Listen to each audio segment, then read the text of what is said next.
And we meet again. I've had some interesting things happening.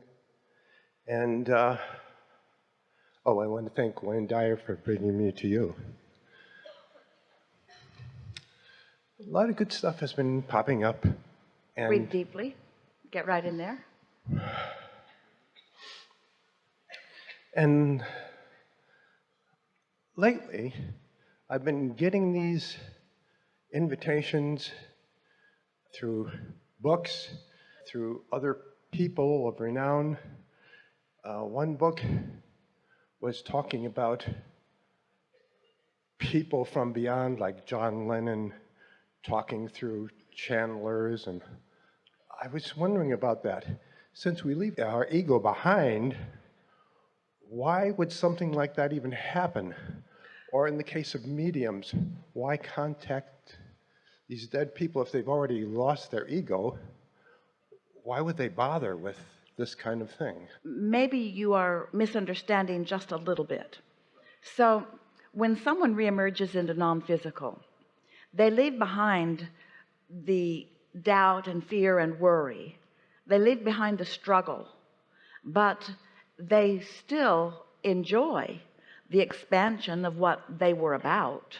As Einstein also is among those. Once somebody has reemerged into non-physical, it is exhilarating to focus forward with humans who are contemplating what they were about or taking what they were about further.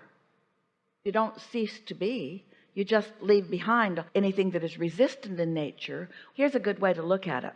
So we've been talking today a lot about how you are creating this vortex, this vibrational reality. So this vibrational version of you is the version of you that reemerges into non-physical. So there's still an eagerness for life. Sometimes when a medium or someone is translating someone like that back into physical, they tend to superimpose physical characteristics. In other words, in the translation process, sometimes there is some mistranslation, and sometimes the medium or whoever is receiving this energy is picking it up from other humans who are thinking about them, or from memory about them, or from their own awareness of them.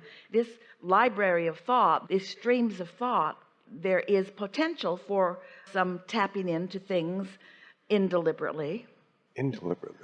Let's say that someone is talking to someone about their mother who has made her transition, and so this mother may very well be part of this conversation and offering intentionality, offering thoughts. And if this medium is really in the receiving mode, so they're getting this pure essence of this non-physical, then all kinds of conversations about just about any subject could happen. But let's say that the daughter or whoever is in the room is thinking about her mother and is feeling bad about the death of her mother, or feeling bad about the relationship she had with her mother. It's possible, and in fact rather likely, that her active vibration about that could influence some of what the medium is getting, because after all, it's a vibrational reception that she could be getting from the daughter who is physically focused, or from the mother who is non-physically focused. You see what we're getting at? Yes. It's like learning to read. So you could go to a bookstore or to a library, and you could choose lots of different books, and you could read just about any of them. The question is, are they about things that you're interested in, or are they about things that are a vibrational match to who you really are? And there's where I am, because I'm more interested in being than having. I'm already beyond the having I already have. Okay, so I'm interested in more of that being, and now this stuff is coming to me, like, Greg Braden going to Machu Picchu. They can't hear you. I said, I like Greg Braden going to Machu Picchu or some other places to study the beliefs of those people, along with these other things that I've been talking about as far as, mediums and channelers and all that. And that seems to be coming to me.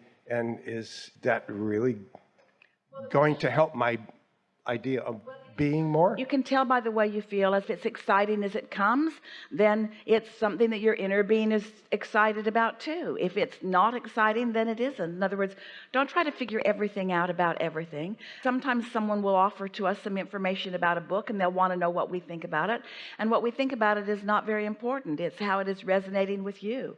How does it resonate with what's in your vortex? We will say, and we've said it already here today, so we will repeat it again, that your inner being really is not interested in looking back. And so these people who have been physically focused, who have lived things of a physical nature, who have now reemerged into non-physical, they're not looking back either. They're looking forward. And so sometimes those of you who are physically focused are looking forward with them.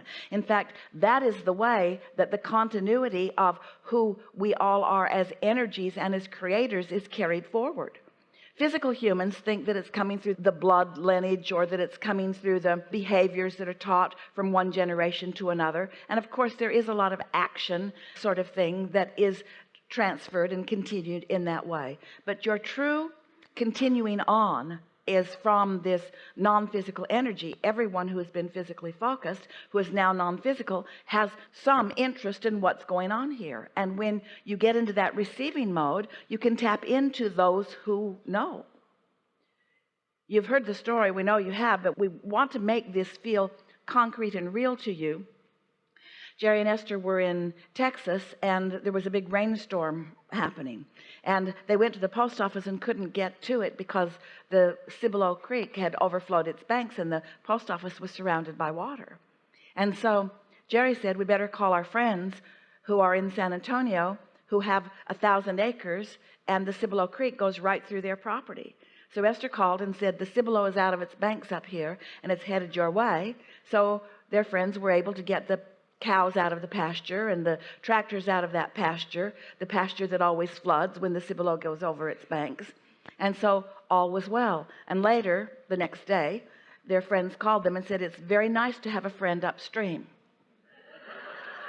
And that's what your non-physical friends are. They are your friends upstream. In other words, they have broader view. They have awareness of what's going on, and they are infinitely interested in the motion forward of ideas that they were active about at the time that they were in their physical bodies. So don't let that surprise you. You're all haunted much more than you know that you are. And non-physical is much more active than any of you know that it is. And you're receiving much more information from that broader perspective than you know. So I'm pushing against some of it, and I'm saying, oh, that's pretty exciting over here. So I've got the contrast, so I should go over to the well, if exciting it's side, interesting, of course. if we were standing in your physical shoes, we would follow it out, because the interest could be there for many, many, many, many reasons, and you won't know until you follow it down the road a little bit. Lots of non-physical interested in what you are about, and lots of non-physical interested in answering questions that you hold. Now, let yourself open to it and enjoy the continuity of all of us. Yeah.